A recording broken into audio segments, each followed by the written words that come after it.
Es la hora de las vísperas, el momento en el que se encienden las lámparas vencido el día a la caída de la tarde.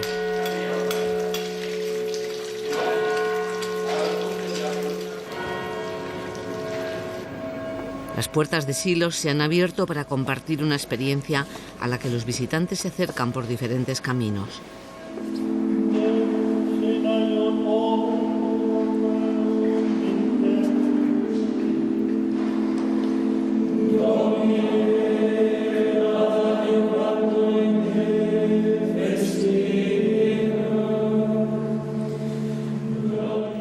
El tiempo parece detenido, sin que se perciban a primera vista las huellas de 1300 años de esplendor y decadencia, de auges y de fatigas.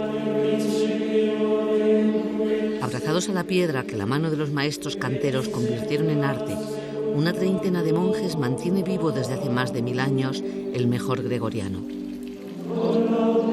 Viven fieles a su regla, dedicados a la oración y al trabajo, separados de todos, pero unidos a todos. Para ellos, el gregoriano es oración cantada, música compuesta en la soledad del cenobio, diferente en cada plegaria, capaz de expresar todos los sentimientos que caben en el corazón de un ser humano.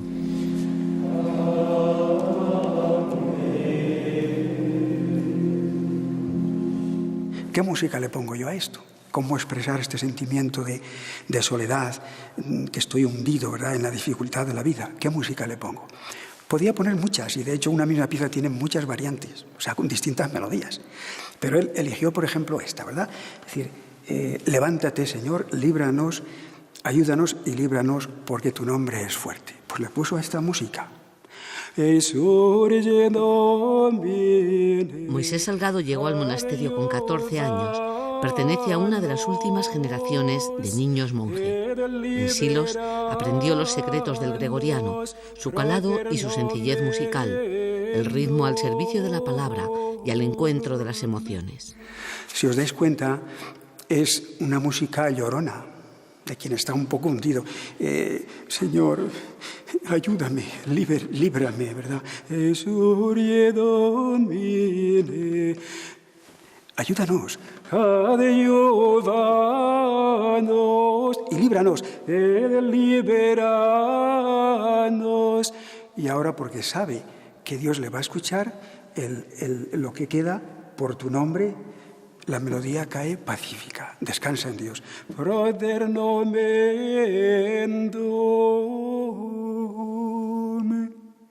Preciosidad.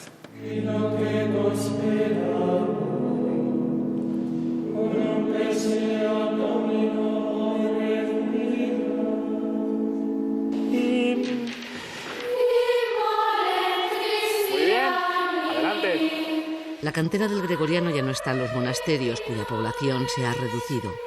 En Cuenca, más de 60 niños se han iniciado en la técnica del canto llano en un curso programado por la Semana de Música Religiosa. Vale, muy bien. Pertenecen a la Escolanía Ciudad de Cuenca y era la primera vez que se enfrentaban a estas melodías sencillas y complejas que se cantaban al unísono y originalmente sin acompañamiento. Como los niños no saben latín, han tenido que aprender el texto de memoria, ayudados por su capacidad para el aprendizaje y por la habilidad de los profesores que les inician en una música desconocida. Un pequeño retardando, no mucho. Cuirreñas, vamos.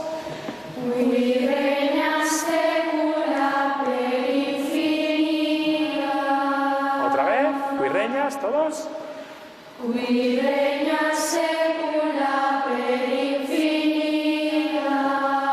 Más fácil de lo que podemos pensar. Los niños ves siempre una especie de descubrimiento de algo nuevo, porque ellos están acostumbrados a hacer un repertorio polifónico, digamos normal, casi siempre con acompañamiento de piano, pero cuando cantan ellos solos, se escuchan. Es su propia voz y además están cantando lo mismo que el que canta al lado, y esto te obliga a una unión mayor.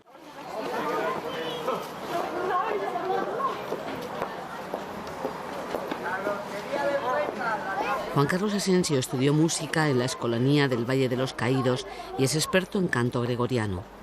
En la iglesia de Santa Cruz, una de las primeras parroquias que se construyeron en la ciudad en el siglo XVI, le esperan más de 40 adultos interesados en conocer un poco más del canto llano.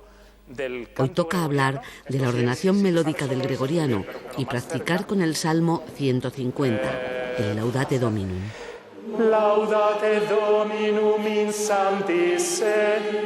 La bóveda de cañón de la iglesia, tan característica del románico, ayuda a reforzar la acústica de la salmodia. Que la dificultad para los adultos quizás sea más en lo que te comentaba antes de la contaminación que tienen, porque tienen tal cantidad de músicas dentro ya que es muy difícil aprender la sencillez de algo como el repertorio gregoriano.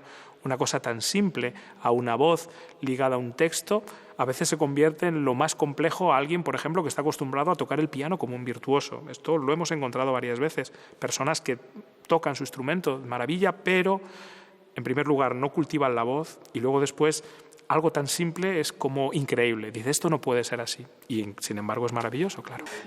Tienen apenas 3 días para iniciarse en el gregoriano, para conocer sus distintas sonoridades, desde los modos más arcaicos a los más melódicos, para acercarse al tono, al ritmo y a su expresión. La notación musical está plasmada incluso en signos gráficos, lo que técnicamente se llaman las licuescencias. Cuando los cantores oían que había una dificultad de pronunciación, creaban un signo especial para advertir a los que iban a cantar, tienes que tener cuidado.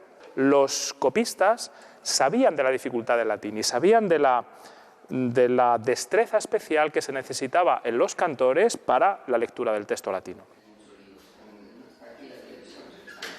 En Silo se conservan algunos de los mejores cantorales de gregoriano y códices de la música sacra que se cantaba hasta la unificación de la liturgia que impuso Roma. Ejemplares de inmenso valor, como el Liber Ordinum, fechado en 1052. Sus páginas guardan reliquias de la liturgia hispano-mozárabe que nadie sabe cantar, porque en aquellos años la melodía se aprendía de memoria, no había partituras, y los signos utilizados para representar los sonidos, los llamados neumas, no indicaban el tono ni la escala. Esto se dejó de utilizar en la Iglesia española pues a finales del siglo XI, hacia el año 1080, que es cuando se introduce la liturgia romana, y se canta también pues en gregoriano. Y esto, al dejarse de utilizar, pues hoy día no sabemos cómo lo interpretaban. Los neumas, que todavía se ven... La biblioteca de Silos conserva 25.000 títulos de fondo antiguo, una mínima parte de lo que fue su patrimonio hasta el decreto de desamortización que en 1835 permitió expropiar bienes y tierras de la Iglesia. Para Silos fue letal.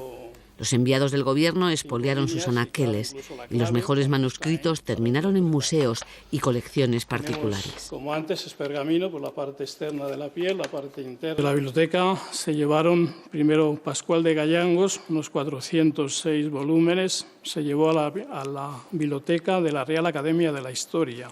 Él era el director de la Real Academia y fue encargado por el gobierno para pues recorrer los monasterios que estaban abandonados e ir seleccionando pues los libros que quedaban.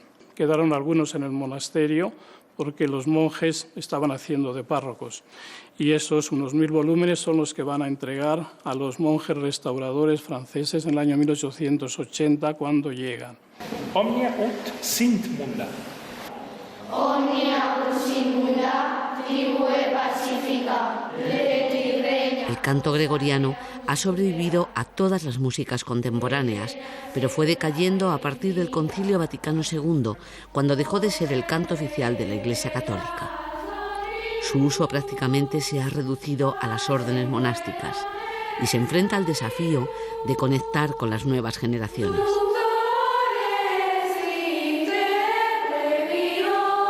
Los niños tienen su vida, tienen un montón de estímulos, donde tienen un montón de música, un montón de actividades, y entonces ellos se van acercando poco a poco, a lo mejor por los amigos, por un compañero de clase que van con ellos, y entonces se acercan sobre todo porque les llama mucho la atención la voz, ¿no? Lo que es el cantar. Yo creo que el cantar al hombre siempre le ha supuesto un misterio, ¿no?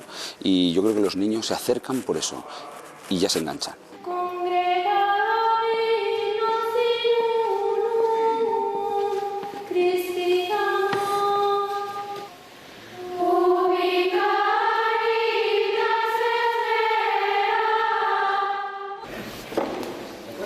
Juan Carlos Asensio y a Charles Barbier les une la pasión por la música antigua, la investigación y el canto. ¿Qué tal? Bien, bien. Muy bien. ¿Aquí te los ves? Sí, perfecto, genial. Perfecto, muy El bien. director y solista francés está convencido de que la magia del gregoriano toca a quienes lo conocen. En Bogotá reunió a 400 niños, muchos procedentes de los arrabales, para cantar gregoriano. Cree que es algo vivo, música antigua para nuestro tiempo.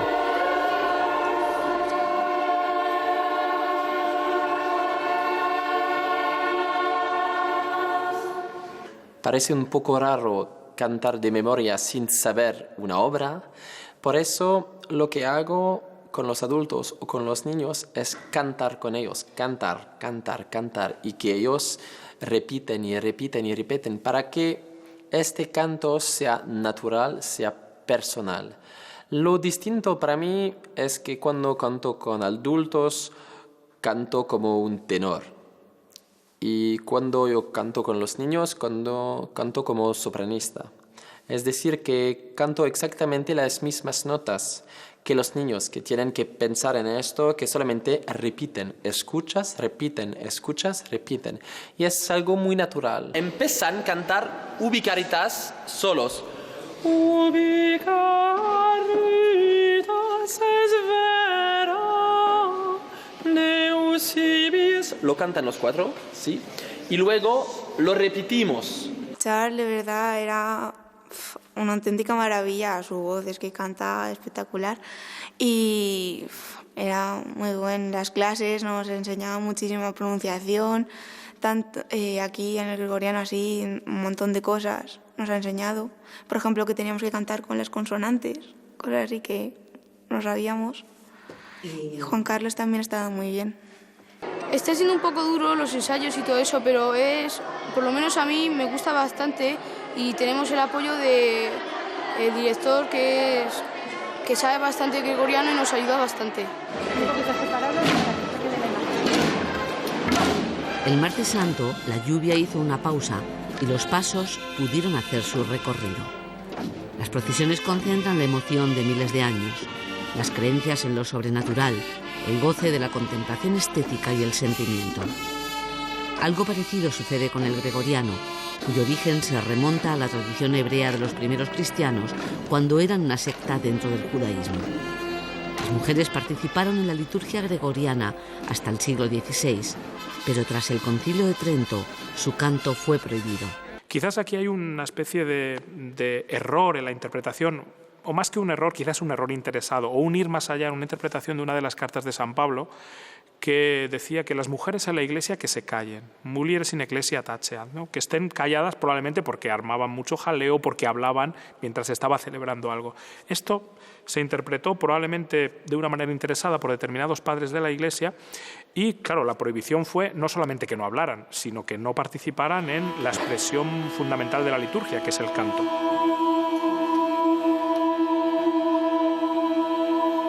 Intramuros del cenobio, nada impidió el canto de las mujeres. Algunas, como Hildegarda von Bingen, fueron además brillantes compositoras. Es la autora del primer drama musical de Occidente, Ordo Virtutum, una pieza hermosa y extraña que hasta ahora no se había representado aquí. Música monódica del siglo XII, desarrollada en altas tesituras. Hildegarda von Bingen fundó 2 monasterios y fue la primera mujer médico de Alemania. A los 3 años comenzó a tener visiones luminosas que se repetirían durante toda su vida. Ordo Virtutum está inspirada en estos fenómenos que los científicos atribuyeron a auras migrañosas. Pero inspiración estática o dolencia neurológica, su obra despierta interés 9 siglos después de su muerte. Tenemos un público bastante grande que quiere escuchar a Hildegard von Bingen. Como la música es excepcionalmente bien, la mejor de su época, Y la fascinación de esta persona, Hildegard, que no solamente era compositora, sino escritora, doctoresa, y la primera que estaba recolectando cosas de ciencia, de piedras. Bueno, ella tenía un trabajo inmenso para una sola vida, increíble, y seguramente que las monjas le ayudaron en todo esto. Entonces, esto tiene una gran fascinación, esa persona completa.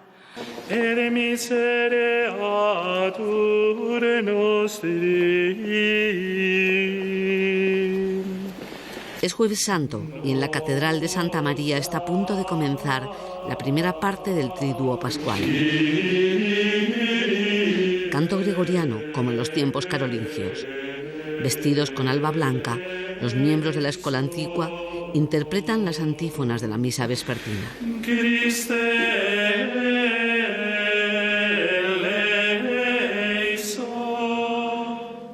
A la misma hora, finalizadas las vísperas, los monjes de Silos se retiran a sus aposentos. Su existencia transcurre sin aparentes sobresaltos. Este año, las novedades del monasterio han sido el nombramiento del abad, la llegada de un novicio y la puesta en marcha de alumbrado de bajo consumo. Pero no están aislados. Es su modo de vida, su manera de sentirse uno, más allá de la soledad y del silencio, con el resto de la humanidad. Me impresiona mucho al final de la víspera nosotros salimos cantando un responsorio por el centro de la iglesia hacia la capilla de Santo Domingo de Silos, ¿verdad? Y a mí me impresiona mucho cómo te mira la gente, o sea, nos sigue así, todo seria, te sigue la vista, ¿no? Yo leo ahí muchísimas cosas. Yo creo que el gregoriano representa hoy un mundo más sereno, un mundo de serenidad, un mundo de paz que quizás hemos perdido nosotros. Entonces, claro, este brutal contraste, por ejemplo, entre la gran ciudad, la agitación que supone la gran ciudad, y de repente verte metido media hora en una iglesia donde unos monjes están orando, ¿verdad? La impresión tiene que ser muy fuerte. Esto es lo que yo me imagino. Y en ese sentido entiendo perfectamente que a la gente le guste. Es decir, de alguna manera el gregoriano nos está recordando algo que hemos perdido, un paraíso perdido, un valor, ¿verdad? Y nos lo recuerda. Es un eco.